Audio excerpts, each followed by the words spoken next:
Thank you, Madam Speaker. Madam Speaker, I have nothing fancy to say. I want to thank my wife, my kids. I want to thank Shirley. You know, to show how loyal she is, she's been sitting by these dead flowers for an hour and a half. and don't turn on the waterworks, so I'm not going to make it through this thing. I want to thank the people of Lyon and Redwood counties for allowing me to be here, and the staff.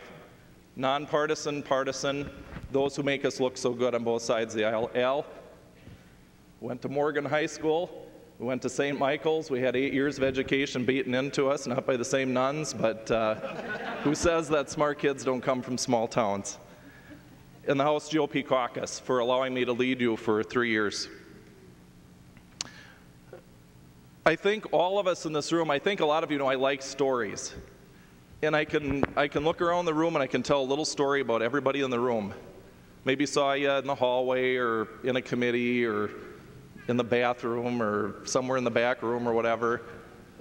And I can tell a little story about every single person in here on both sides of the aisle. Maybe I just talked to you for a minute or two. And I think it's important for all of us to do that. We don't do it. I'm surprised the number of people who don't take the time to meet the human beings in this room, all fantastic people. So we got to do that. We got to get to know our people. I mean, did you know Mary Murphy babysat Dan Severson when he was a little tiny baby? And Mary said it was the cutest baby he ever babysat, that you ever babysat, Mary. You told me that. A lot of people don't know those things. And we need to learn about each other. We need to take the opportunities given to us in the chamber. When Representative Hayden invited me to come to the Sabathani Community Center, an old lady said, I've worked here since 1976 and I've never seen a Republican in this building. And you could have brought a giraffe in there. They had never seen one of those in there either before. But what honor it was to listen to concerns people had that I hadn't had the opportunity to ever learn before. We need to learn about each other, and I think we do know little things about everybody in the room. I mean, who wears orange all the time? You know, Representative Knuth. I mean, we all know these little things about each other, and I take that with me as I leave this body. I've got some recommendations. One is if you don't want to miss a vote and you need 20, 30 minutes, just wait till Representative Westrom starts putting his jacket on.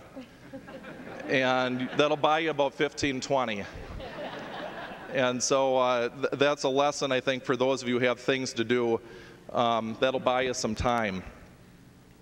One thing, seriously, that I would like members on both sides to take a look at is something I did when I had the honor of chairing a committee. And that is, regardless of seniority, regardless of party, regardless of if you like the person or not, whether you know them or not, that every single member get a hearing on their bill and a fair vote. And it was sad when I learned I was one of the few chairmen that did that.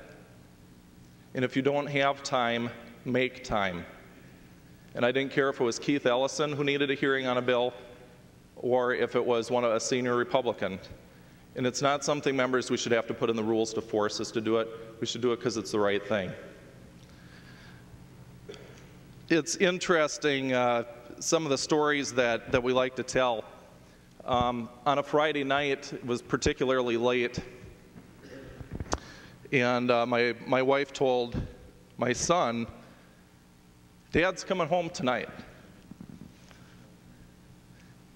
and put him to bed.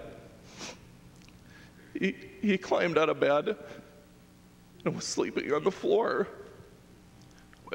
by the garage door at midnight, waiting for me. A 3-year-old. There's not a lot of people who know how that feels week after week.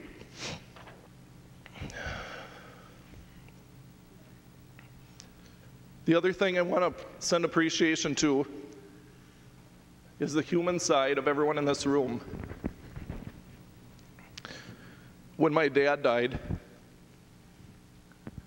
the first memorial I got for a little dedication at Farm Fest, there's a little card attached from Minneapolis, Minnesota. I still have it. Marty, our thoughts and prayers are with you on the death of your father. Signed, Margaret Anderson Kelleher. It was the first card that I got. Neither one of us held any position of authority other than being rank and file members of the House. I had to put a positive spin on my loss when I ran for governor to my daughter. She's smart for her age. So the positive spin I put on it was, Brittany, I lasted one ballot longer than Leslie Davis. She said, it gets better. She goes, Daddy, that guy doesn't even drive a car. So I tried to put a positive spin on it, but she's too smart, even at her age of 7, to know better.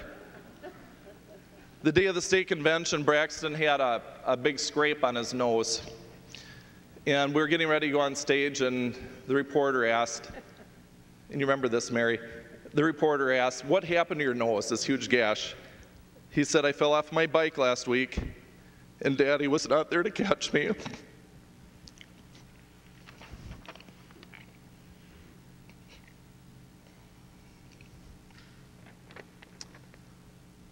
I've had a great time at this house, located at 100 Martin Luther King Boulevard.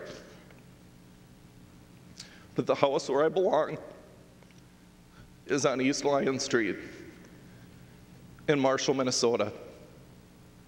Thank you. God bless you. May God bless the great state of Minnesota.